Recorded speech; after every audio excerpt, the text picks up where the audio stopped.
একটি অনাকাঙ্ক্ষিত ঘটনাকে কেন্দ্র করে গতকাল সকাল থেকে প্রায় আমি 12 ঘন্টা বাসা অবরুদ্ধ ছিলাম।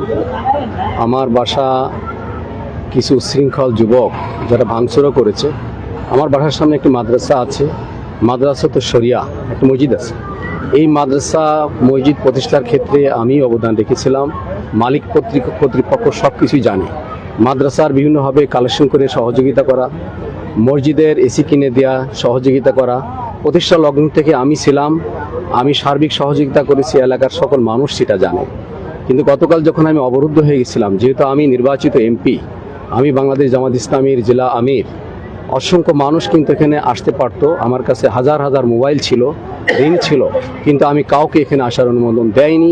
এই কারণে যে যারা আজকে যে জনগণকে ভিন্ন মেসেজ দিয়ে ভুল বুঝিয়ে এখানে আনা হয়েছে, আমি চাইনি তাদের সাথে আমাদের সাথে কোনো সংঘর্ষ হোক।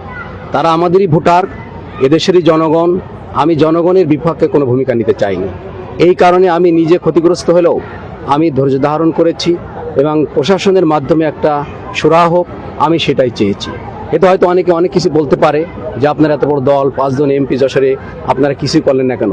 কিন্তু আমি দেখলাম এখানে যদি আমাদের হাজার হাজার জনগণ চলে আসে, তাহলে এখানে এই সাধারণ জনগণের সাথে একটা হিসিং হবে, মাদ্রাসা কর্তৃপক্ষের সাথে হিসিং হবে। এটা আমি কখনোই চাইনি, কারণ আমি তো কওমি মাদ্রাসার পক্ষে, মাদ্রাসায় ছাত্ররা পড়ুকের পক্ষে কিন্তু আমি আছি।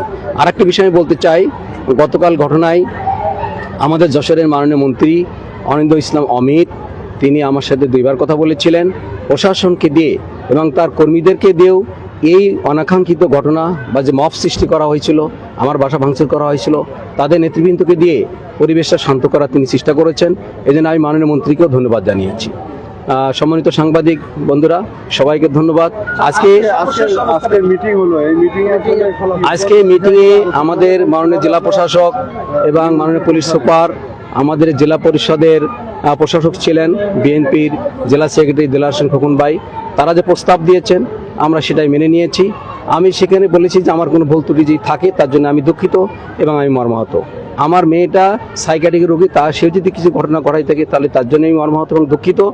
আমি জনগণ নিয়েই পলিটিক্স করি। আমি কওমি মাদ্রাসার জন্যে সংসদে তাদেরও সরকারি সুযোগ সুবিধা তারা বাজেটে অন্তর্ভুক্ত করুক, সে বক্তব্য কিন্তু আমি দিয়েছি।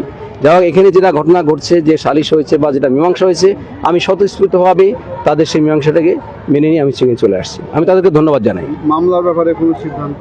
মামলার ব্যাপারে পুলিশ সুপার মহোদয় বলেছেন যে তারা এটা বিবেচনা করবেন, যেহেতু উভয় পক্ষের একটি অভিযোগ হয়েছে, সেটা তারা সুরাহা করবেন, এটা আশ্বাস দিয়েছে। আপনি কি মামলা করবেন কিনা এই বিষয়ে? আমরা একটা অভিযোগ করেছি থানায় গতকাল, কারণ আমার মেয়েও তো আহত এবং আমার বাসা যায়, আপনারা যাই দেখেন, বাসার অনেকগুলো গ্লাস তারা ভেঙে দিয়েছে, অকথ্য ভাষায় গালিগালাজ করেছে, এমনকি ড্রিল মেশিন দিয়ে আমার বাসার গেট ভাঙারও তারা চেষ্টা করেছিল। তবে আমি এই বিষয়টা ভুলে গেছি, যারা এগুলো করেছে তাদেরকে আমি ক্ষমা করি। তারা হয়তো ভুল বোঝার কারণে তারা সেখানে গিয়েছে, তারা হয়তো আসলে প্রকৃতপক্ষে ঘটনাটা জানে না, আমি তাদেরকে ক্ষমা করি।